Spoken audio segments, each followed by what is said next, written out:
Hello, you're probably here after watching our San Francisco City Guide. Welcome! This is what we call a vloggy vlog, which is basically me talking into a camera. So if you're expecting to watch cute kids, drone shots and clever editing, I'm afraid you're going to be disappointed. But if you're here to find out how to get around San Francisco in a short video packed with quality tips and below average humour, you're in the right place. So let's start by heading back off to the West Coast.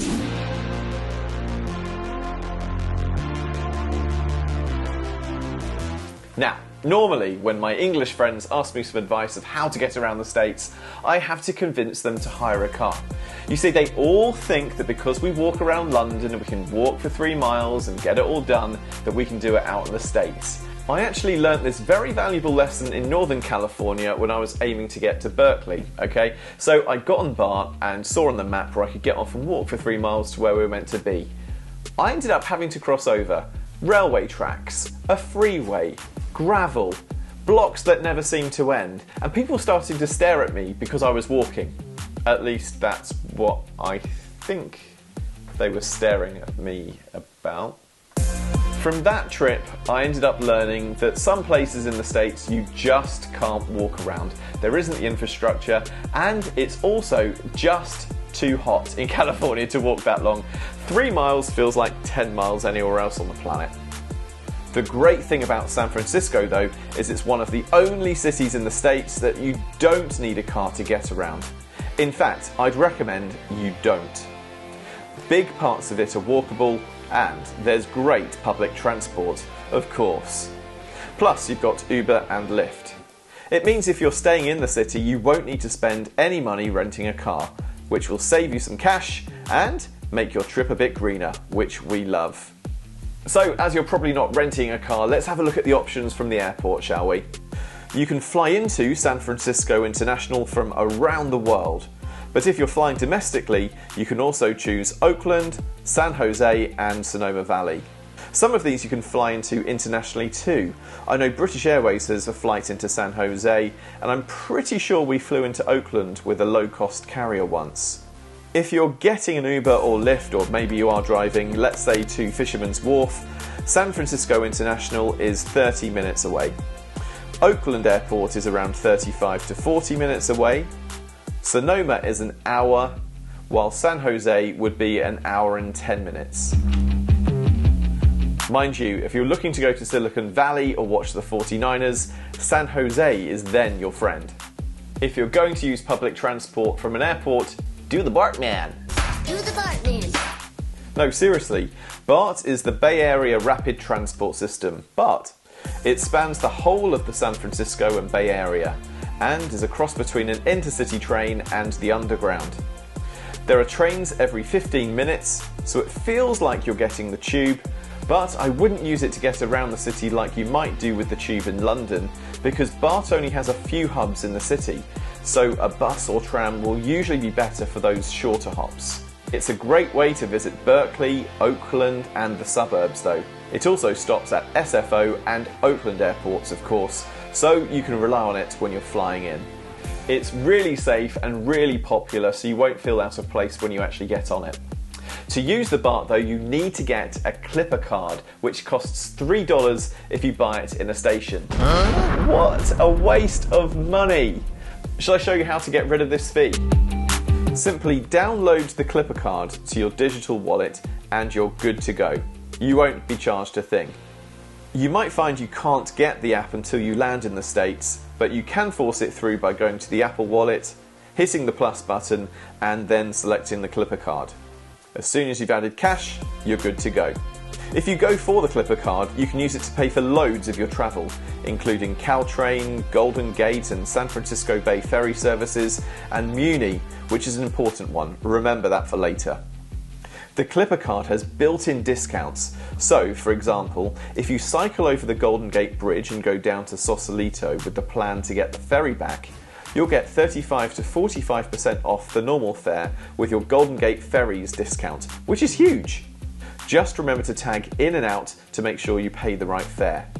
Kids 4 and under are free, Up to 18, they can apply for a youth card, which only really works if you live in the States, as they need to post the card to you.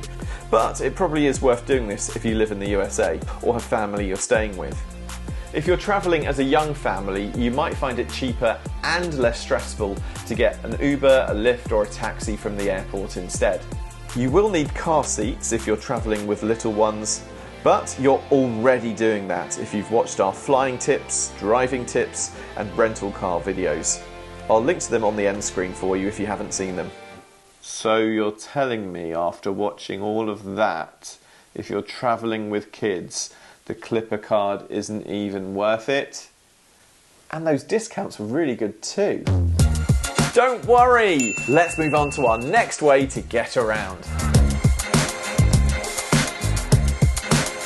The buses, trains, trams and cable cars can all be bought via our next operator, Muni, which is short for the Municipal Railway.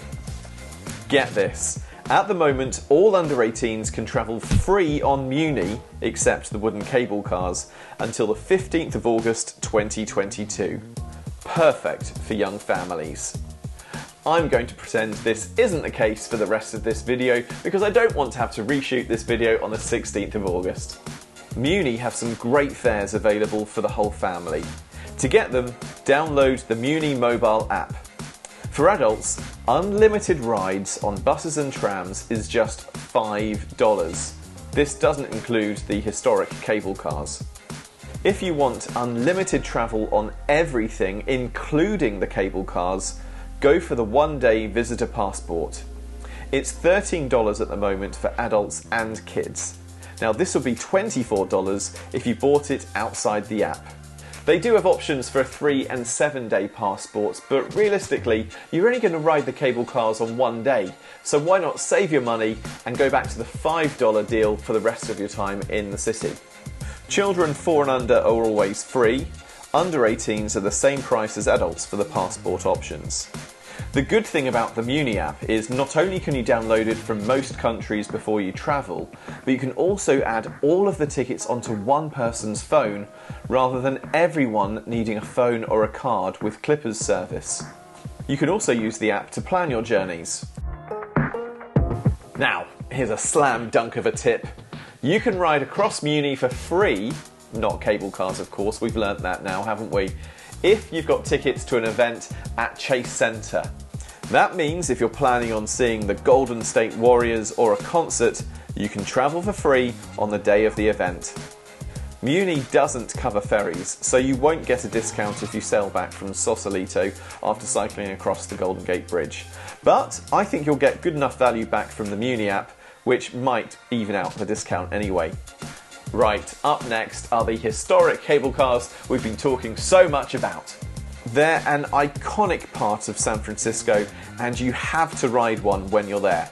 The lines stretch across the city, but they're only really used by tourists now. One of the reasons is they cost $8 for a single ride for anyone. All kids, apart from those 4 and under, are $8. If you want to return to where you came from, it's another $8. Want to jump off to watch the cars wind their way down Lombard Street and get the next cable car? That's another $8 please. So I'd probably get the one-day passport on the day you're going to go on the cable cars, so you can jump on and off and get all the photos you need.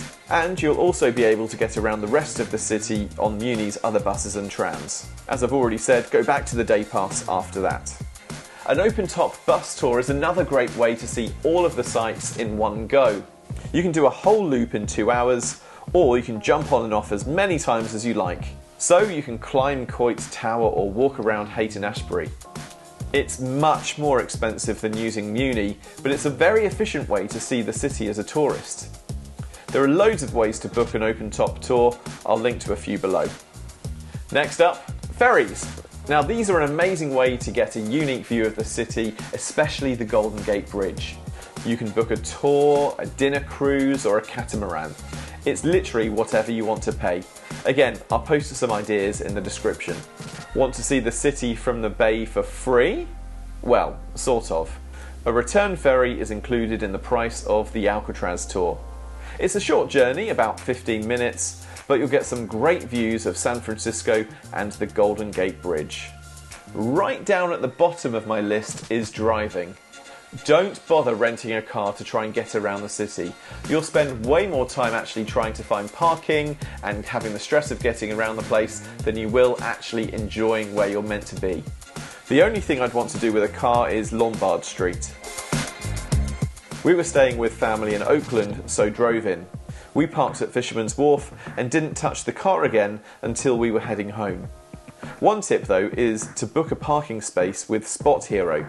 We parked all day in the official Pier 39 parking garage for $15, which I think is a great deal for a major city.